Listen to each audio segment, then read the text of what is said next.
All right, let's talk about chemical dipsticks and continue here. Now, as far as the explanation is concerned, the way that this is going to be done is the following. We're going to begin at the top, and we'll begin with the bone marrow. And in the bone marrow, you're producing tons of RBCs. Okay. Now, these RBCs will then be taken at some point. How long does an RBC last? About 120 days, right? So after 120 days of life of an RBC, where does it then go to get destroyed? It goes to the spleen. It goes to the spleen so that it gets destroyed. And when it does so, it is then going to release tons of bilirubin. So this is going to be our brief discussion at this point, strictly in terms of bilirubin. You will see a picture, this very image in our discussion. We talked about hepatobiliary pathology. All that I'm trying to do here in this discussion or this lecture series of urine analysis is for our understanding of bilirubin, because you may or may not be familiar at this point. So these RBCs, after they get old, you see that first structure there? That says spleen. That spleen is going to then do what?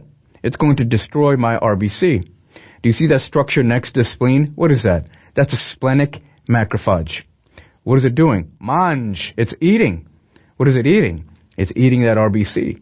And from your spleen, what are you going to release into circulation? Good. You're going to release bilirubin. What kind? Unconjugated bilirubin, right? What does unconjugated bilirubin mean? It's also called indirect. What does that mean in terms of its characteristics? It is lipid soluble. How can you confirm that? Remember that patient that I just gave you with sickle cell disease? I told you there was icterus. Isn't that confirmation of lipid-soluble bilirubin, unconjugated? Yes, it is. Now, this unconjugated bilirubin, which is now in your blood, and it's lipid-soluble, you have to make sure that it doesn't escape. How can you prevent this from escaping? It has a chaperone. What's the name of that chaperone? It's called albumin. So albumin and that unconjugated bilirubin, do you see where it says number 2 and the black circle? That black circle around number 2 is the combination of your unconjugated bilirubin and your albumin, bringing this to where? Good. You're bringing it to the liver. So what's going on at the liver? Conjugation. What's that mean? It's taking the lipid-soluble bilirubin and making it into water-soluble. What's this process called? Conjugation. What's the name of that enzyme? UGT. Now, all that I'm doing here is setting up and reviewing the metabolism bilirubin so that you're clear as to what's occurring here when you go back and have your discussion of urobilinogen and such.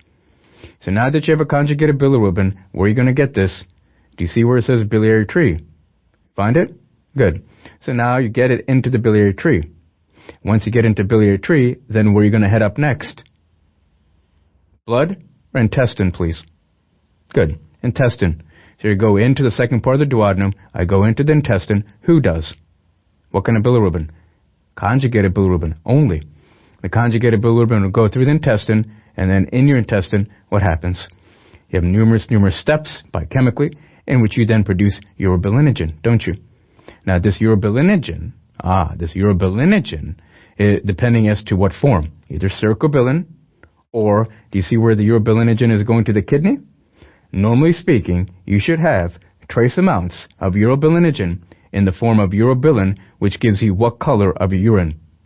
Good. The normal gold yellow type of color. Not dark yellow, but gold yellow.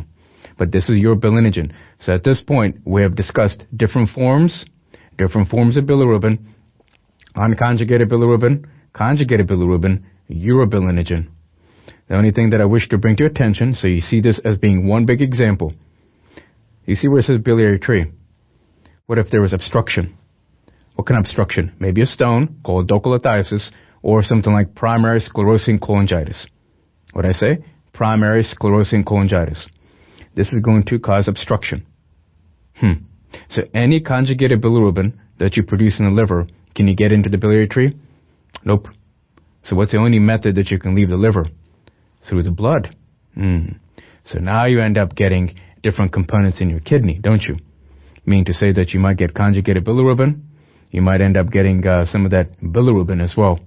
So what you want to do between this figure and the previous table is then add in the specific pathologies that we talked about and then go through what it means in terms of your bilinogen and bilirubin. You do that every single time, it'll all settle in. Trust me. In part 2, we'll continue discussing our urine analysis.